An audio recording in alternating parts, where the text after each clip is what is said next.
مشاهدينا أهلا بحضراتكم. نستكمل معكم اليوم ضمن برنامج مجلس الفقه، وفي إطار برنامج مجلس الفقه سلسلة الحلقات الخاصة هذه سبيلي، وعنوان هذا اللقاء هو المسؤولية المجتمعية.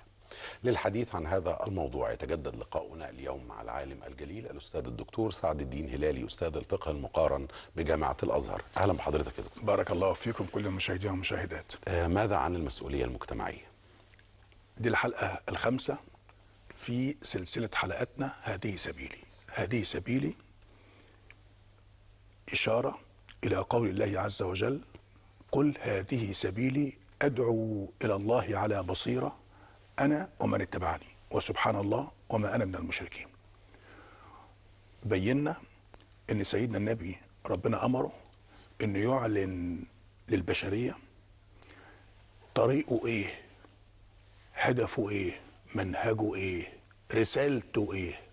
رسالته يدعو الناس إلى الله، ليس عن طريق المشاغبة أو عن طريق التأثير بسحر الكلام أو عن طريق الشراء بالمال أو أي سبيل آخر سوى الاختيار الذاتي. أدعو إلى الله على بصيرة، بصيرة استنارة، بصيرة وعي، بصيرة فقه، على بصيرة. اللي يدخل الدين ده يدخل وهو مقتنع هو اللي داخل، أنا ما دخلتوش. إنك لا تهدي من أحببت ولكن الله يهدي من يشاء. أنا ببين بس الحق. هو لما يرى الحق ويشوف نفسه في الحق هو اللي هيقبل ويدخل هذا الدين، وده اسمه بناء الإنسان. أدعو إلى الله على بصيرة أنا ومن اتبعني. اللي هيتبعني يعمل كده، لكن اللي يعمل ويتخذ طريق آخر غير هذا الطريق وهو التوعية والاستنارة والبيان، بحيث ان الانسان هو اللي ياخد قراره، انا ما خدتوش قراره، هو اللي يفهم انا ما فهملوش، يبقى ده مش تبعي. اللي تبعي اللي يعمل زيي على بصيرة انا ومن اتبعني وسبحان الله وما انا من المشركين. انا مش مشرك عشان اقول انا وربنا كده، انا اعرف مراد ربنا. لا، الذي يوحى الي ببلغه، وما يفقهه الإنسان يبقى ده اللي ربنا أراه إياه، والإنسان مسؤول عن ذاته. قلنا الطريق إلى البصيرة ده، أو كيف تتحقق البصيرة اللي هي الاستنارة والوعي، ب5 موضوعات، وده الخامس. الموضوع الأول التفقيه. خطابنا الديني يبقى تفقيه تعليمي، ما يبقاش إفتائي. التفقيه يعني إيه؟ الشرح والبيان، التوضيح، فتح الآفاق. ادي واحدة. التانية المراجعات. لما تسمع فتوى ولا تسمع رأي ولقيت الرأي ده انت في امكانك تعقب عليه، انت شايف ما هو افضل، راجع. ما تقولش لا ما راجعش اصل اللي قاله امام الائمة. لا، مهما كان هو انسان وانت انسان، لانك انت شايف زاوية ربما هو مش شايفها. فانت اوعى تفقد الثقة في ذاتك. راجع راجع ان وجدت وجه للمراجعة. وذكرنا مراجعات الصحابة لسيدنا رسول الله. الثالثة الإبداعات. الإبداعات اللي هي إيه؟ التجديد. إنك بتجدد في السياق، مش بتجدد لتدمير الشعائر ولا لتدمير الدين. أنت بتجود، بتحسن. وذكرنا أمثلة كتيرة جدا من إبداعات الصحابة رضي الله عنهم. ثم اتكلمنا عن المسؤولية الفردية. ما هو أنت لما دخلت الدين عن بصيرة، ما هو أنت لما اخترت الدين عن بصيرة ووعي بقى لك شخصية، وعرفت تراجع وعرفت تبدع، فأصبحت أنت مسؤول مسؤولية شخصية وغيرك مسؤول مسؤولية شخصية. ما تقولش أنا معتمد على غيري، ارميها في رقبة عالم واطلع سالم. لا، مش هتطلع سالم. ليه؟ لأن مش هتعرف ترمي حملك على غيرك، لأن غيرك هيرمي حمله عليك. ما هو لازم كل واحد يرمي حمله على نفسه، وكل إنسان ألزمناه الطائرة في عنقه. النهاردة بقى إن شاء الله هنتكلم عن المسؤولية المجتمعية. دي بقى عظمة العظم، ما يمكن أن يقدم من فكر لمواجهة التيارات السياسية الدينية التي استغفلت أتباعها. المسؤولية المجتمعية يعني إيه؟ يعني سيادتك أنت في مجتمع، أنت عضو في أسرة، وفي نفس الوقت عضو في اتحاد شغيل العقار في عمارة، وفي سكان في اتحاد شغيل العقار، وفي نفس الوقت انت مواطن في قرية او في حي من الاحياء، ادي 3 نماذج ذكرتهم. عندما تجتمع في الاسرة وبعدين تجد مناقشات وعايز تاخد رأي، وهم كل واحد منهم بيذكر رأيه وانت عايز تذكر رأيك، هل هتعلق رأيك لحد ما يسأل شيخك، ولا هتبدي مباشرة رأيك وتشارك وتلتزم بما انتهت إليه الأسرة من قرار؟ وكذلك في اتحاد شغير العقار، انت قاعد مع السكان، كل واحد منهم بيقول وجهة نظر معينة في إدارة المرافق، تعلق رأيك لحد ما قالوه أسأل شيخي، ولا أنت لازم تبدي رأيك لأنك عضو في المسؤولية المجتمعية ولازم تكون مسؤول، ما تعلقش وجود ذاتك على من يوجهك تفعل أو لا تفعل. كذلك أنت في قرية، كذلك أنت في دولة، شفت الانتخابات قدامك، شفت الترشيحات قدامك، تاخد قرارك ولا قالوه يا شيخي ويا من أرشدتني في الدين أرشح ده ولا أرشح ده؟ أنت بتاخد قرارك المجتمعي ذاتيا. في التربية اللي موجودة في التيارات الإسلامية السياسية بتقول لك شوف أنت مالكش إرادة، المرشد هو الأعلم بالحق والمصلحة، ارجع له وارجع لنوابه وهم يرجعوا له عشان يبقى في تكتل. هنا بقى بنتكلم عن المسؤولية المجتمعية اللي بتخلي الإنسان سيد قراره وعايش في أسرة، أيوة، بجسمه وبروحه وبعقله وبقراره، عايش في قرية بجسمه وبروحه وبقراره، عايش في دولة بجسمه وبروحه وبقراره، مش بيبقى بالريموت كنترول لمن يوجهه افعل أو لا تفعل. الشخصية المجتمعية اعتبارية بالأرحام أو الجغرافيا أو النشاط؟ في شخصية اعتبارية وفي شخصية طبيعية. أنا وأنت وهي وهو أشخاص طبيعيين. طبيعيين يعني إيه؟ يعني اتولدنا وبلغنا وأصبحنا مكلفين، والصلاة واجب عليا، الصوم واجب عليا باعتباري آمنت. لما أنا آمنت دخلت وسألت سيدنا النبي صلى الله عليه وسلم كما ورد في حديث البخاري ومسلم عن طلحة بن عبيد الله أن أعرابي قال يا رسول الله كم فرض ربك علينا؟ قال له أن تصلي 5. المهم عرفنا أن في صلاة، في صوم، في زكاة، فأنا التزمت. ده اسمه تكاليف دينية. مين يتحملها؟ الشخص الطبيعي. الخطاب القرآني الذي نزل خطاب نزل لمين؟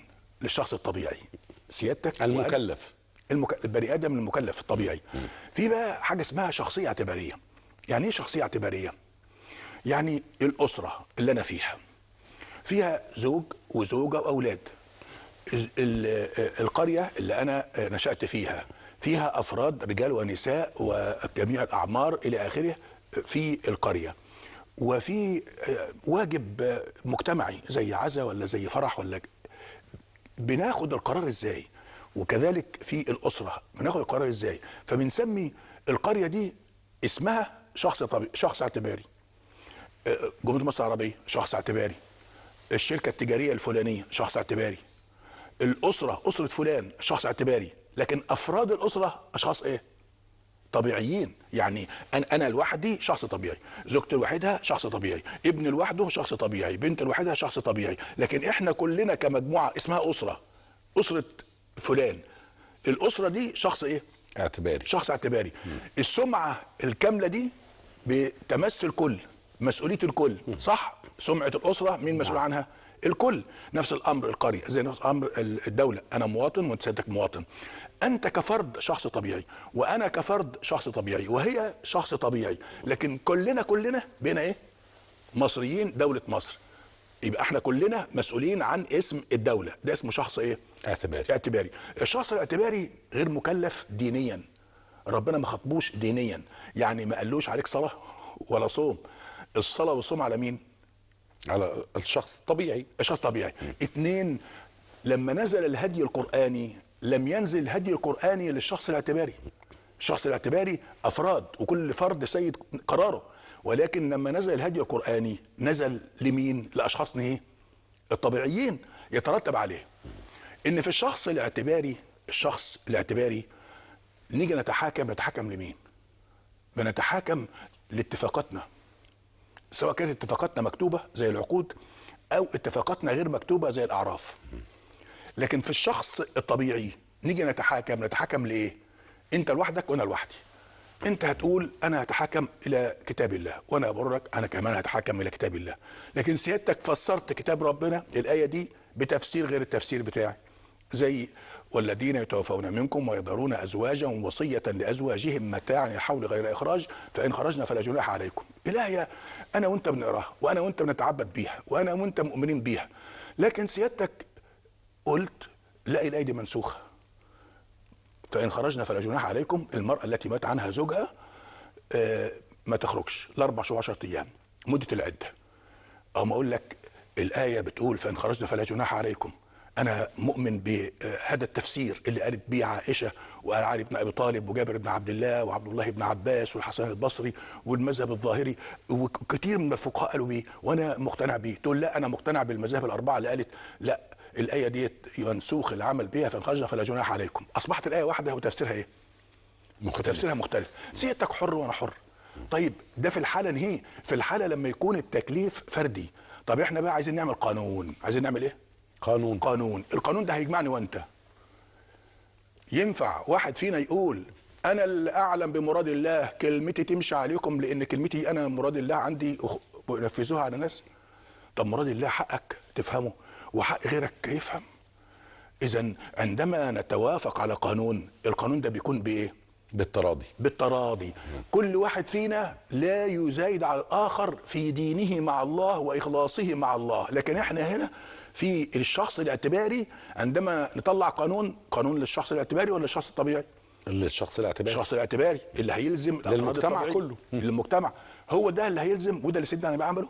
ايوه، في صلح الحديبيه سيدنا النبي اللي هو النبي والرسول الذي يوحى اليه مع الصحابه الاخيار واهل مكة القرشيين دول كانوا باعتين كفار قريش، باعتين سهيل بن عمرو، وعملوا مع بعض صلح.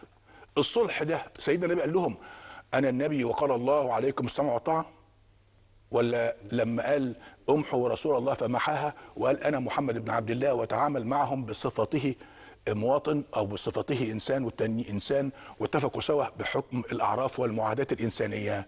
هو ده يا فندم. أيوة، بنقول بقى إن الشخص الطبيعي الاعتباري ده إما بالدم اللي هو الأسرة، وإما بالمكان اللي هو الجغرافيا، وإما بالنشاط، والنشاط ده متعدد بقى، المهنة أو والزملاء المحيط أو الزملاء. أيوة. في العمل، يعني الأطباء، نقابة الأطباء شخص إيه؟ اعتباري. نقابة المهندسين شخص إيه؟ اعتباري. لكن كل طبيب في حد ذاته شخص طبيعي. أنا بتكلم على النقابة، قرارات النقابة.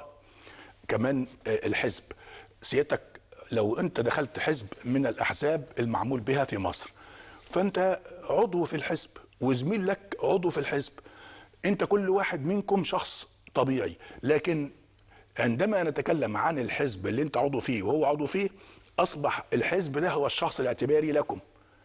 انت حريص على سمعته وهو حريص على سمعته، انت حريص على مصلحته وهو حريص على مصلحته، وهكذا. إذن هناك الشخص الاعتباري إما أن يكون بالدم اللي هو الأسرة، وإما أن يكون بالجغرافيا وهو المكان، مصر، ليبيا، السودان إلى آخره، ده كشخص اعتباري، وإما أن يكون بالنشاط اللي هو إما نشاط سياسي وإما نشاط فني زي التجار. هضرب مثال بالتجار. سيدنا النبي صلى الله عليه وسلم في حديث أخرجه أحمد عن قيس ابن أبي غرزة بيقول إن سيدنا رسول الله دخل علينا في السوق وقال لنا يا معشر التجار. يا معشر التجار. شوف خاطب مين؟ الشخصية الاعتبارية، مجموعة التجار كلها. إن هذا البيع يحضره اللغو والحلف فشوبوه بصدقة. لما ربنا يقول لنا يا أيها الناس إنا خلقناكم من ذكر وأنثى وجعلناكم شعوبا وقبائل تعارفوا، أصبح الشعب المصري، الشعب السعودي، الشعب الليبي، شعوبا وقبائل. ده شخص إيه؟ شخص اعتباري. إذن الشخصية الاعتبارية زي ما قلنا بتتميز بأمرين مهمين: أنه لا تكليف ديني عليها، 2 أن أحكامها القضائية إنما هي توافقية، إما بالأعراف وإما بالعقود، وليس بما قال الله وقال الرسول. قال الله وقال الرسول للأفراد، والأفراد ما فيش حد منهم بيفرض رأيه على الآخر، ولكن أنا سيد قراري مع نص القرآن الكريم وسيدك سيد قرارك. ولكن عندما نتوافق كشخص اعتباري كعقد اعتباري بقى يبقى بإرادتك وإرادتي. الشخصية المجتمعية موحدة لا تنقسم بجنس أو دين أو عرق. ايوه، طبيعه الشخصيه الاعتباريه كده. مصر هي مصر، لا تقول لي مسلم مسيحي، لا تقول لي الرجال بتوعها ولا النساء، لا لا لا، ده شخص اعتباري. لا تقول لي الصعيد وتقول لي وجه بحري، لا، ده هي اسمها مصر. مصر دي وكل سائر الدول كذلك، سائر الاشخاص الاعتباريه. عملت شركه يا اخي، شركه مساهمه، والشركه المساهمه فيها مسلمين وفيها مسيحيين وفيها رجال وفيها نساء. ينفع تميز في داخل الشركه؟ لا، أصبح كل هؤلاء جزء من هذا الكيان، من هذه الشركة. ايوه يا فندم. الكيان ده اللي هو شخص الاعتبار ده، هو لا يفرق بجنس ولا بدين ولا بعرق ولا بلون. ده اسمه شخص اعتباري طالما انك عضو في هذا الشخص الاعتباري. هضرب لك حديث اخرجه احمد في كمثال، يعني هضربه كمثال. حديث اخرجه احمد وابو داود وبعض اصحاب السنن عن عمرو بن شعيب عن ابيه عن جده، غالبا هو عبد الله ابن عمرو بن العاص، لان هناك من يقول ان هو ابن عبد الله بن عمرو بن العاص. المهم الشاهد، هذا الحديث بيقول ان سيدنا رسول الله في فتح مكه، في ايه؟ في فتح مكه زي 8 هجريه، وقف على درجه الكعبه وقال: يا ايها الناس، ما كان من حلف في الجاهليه فان الاسلام لم يزده الا شده. ما كان من حلف في الجاهليه الا والاسلام يزده شده. الحلف اللي هو ايه؟ كان زمان بيعملوا احلاف، القبيله الفلانيه والقبيله الفلانيه يتحالفوا سوا، لو واحد منهم انضر التاني يقف جنبه ويساهموا مع بعض، تعاونات يعني، زي برضه الاحلاف دلوقتي، الحلف الاطلنطي. الاحلاف دول مستقله ولكن بيقعدوا مع بعض يتفقوا على خدمه مشتركه بينهم، كل واحد منهم يساهم فيها. ما كان من حلف في الجاهليه فان الاسلام لم يزده الا شده، فان الاسلام لم يزده الا شده. يعني انا مش جاي عشان افرق الاشخاص الاعتباريه، الاشخاص الاعتباريه زي ما هي. الشخص الاعتباري ده هو اللي هو المعتام، هو المعول عليه، والاسلام لم يزده الا شده. تكمله الحديث ايه بقى؟ والاسلام ولا حلف في الاسلام، ولا حلف في الاسلام. المسلمون تتكافأ دماؤهم ويسعى بدمائهم ادناهم. احنا كمسلمين افراد، اللي عاوز يعمل احلاف يعمل احلاف بصفه انسانيه لا بصفه دينيه. يعني عايزين نعمل جمعيه خيريه، نعملها بصفه انسانيه وليس بصفه دينيه. لان الاسلام لا يعرف الاحلاف. الاسلام فردي، انت فرد مسلم وستقابل ربنا لوحدك وانا هقابل ربنا لوحدي، بقلبك لوحده وقلبي لوحده، بنيتك وبنيتي، كلنا افراد. لكن عندما نجعل احلافا فالاسلام لا يزيده الا شده، لانه عقود. يا ايها الذين امنوا اوفوا بالعقود. ما هو الحلف عقد. الحلف عقد. لما تقول ايه؟ توافق بين مجموعه من البشر على امر ما. اتنين فاكثر اتفقوا مع بعض، حلف. مجموعه من البشر زي ما تفضلت على امر ما، طالما هذا الامر ما يعود الى المصلحه المشتركه وليس فيه امر انا كعضو فيه لا ارى فيه حرجا. لكن لو انا وجدت حرج هنسحب منه، من لان انا دخلت بارادتي، يبقى انا بنسحب بارادتي، يعني ما حدش دخلني فيه. المهم امام حضرتك الشخصيه الاعتباريه دي لا تعترف لا بجنس ولا بتفرقه ذكوريه ولا بتفرقه دينيه. في حديث لسيدنا النبي رواه البخاري ومسلم عن النعمان بن بشير ان سيدنا رسول الله بيقول: المؤمنون، في حديث سيدنا النبي، على فكره الحديث الذي ذكرته من قليل، المسلمون تكافأ دماؤهم، روي ايضا بروايه اخرى المؤمنون تكافأ دماؤهم، يعني المسلمون ده روايه، وروايه ثانيه المؤمنون تكافأ دماؤهم. الحديث بقى بتاع النعمان بن بشير: مثل المؤمنين في توادهم وتراحمهم وتعاطفهم كمثل الجسد الواحد اذا اشتكى منه عضو تداعى له سائر الجسد بالسهر والحمى. تقدر تفرق ايدي عن ايد تانية، عن رجلي، عن جسمي؟ شخص واحد. الشخص الطبيعي هو اعضاء، بس كل الاعضاء كلها دخلت في شخص واحد. نفس الامر الشخص الاعتباري. الشخص الاعتباري طالما جعلنا مصر دولة يبقى لا تفرق لي فيها لا بجنوب ولا بشمال، ولا تفرق لي فيها لا برجال ولا بنساء، ولا لون ولا جنس ولا عرق، مسلم ومسيحي. ده اسمها مصر بشعبها، ده اسمه الشخص الطبيعي. الشخصية المجتمعية تجمع مقاصد أفرادها. جمال الشخصية المجتمعية هي معقدة. ليه؟ انا لوحدي مصالحي الدين والنفس والعقل والعرض والمال انا صاحب القرار فيها، صح؟ سهله. والست كذلك سهله. لكن لما تلاقي اسره مثلا زوج مسلم والزوجه مسيحيه، ممكن ولا مش ممكن؟ ممكن. نعم. وخلفوا اولاد. فاصبح امامك اسره متنوعه في الدين. مظبوط. الاسره المتنوعه ديت مصالحها هي كيف ستدار؟ كيف ستدار؟ هي عايزه تروح الكنيسه وانت عايز تروح الجامع. هي عايزه تقرا الانجيل، انت عايز تقرا القران الكريم وتتعبد بتلاوته. اصبحت معقده، بس عمرها ما تكون معقده لو ان فقه كل من الاطراف يسعى الاخر. وده جمال الاسلام اللي ذكرت مع حضرتك مره في حديث اخرجه عبد الرزاق الصنعاني في مصنفه. ده مات 211 هجريه من بدري، وله مصنف كبير كده. المهم فيه روايه عن محمد ابن الواسع، ده تابعي، بيحكي عن سيدنا رسول الله انه بيقول: خير الاديان الحنيفيه السمحه. قالوا: وما الحنيفيه السمحه يا رسول الله؟ قال: الاسلام الواسع. الاسلام ايه؟ الواسع. الواسع اللي هو ايه؟ يسع الاخر. مش انت اسلمت؟ لو انت اسلمت بجد، اسلامك ده هو يخليك تقبل الاخرين.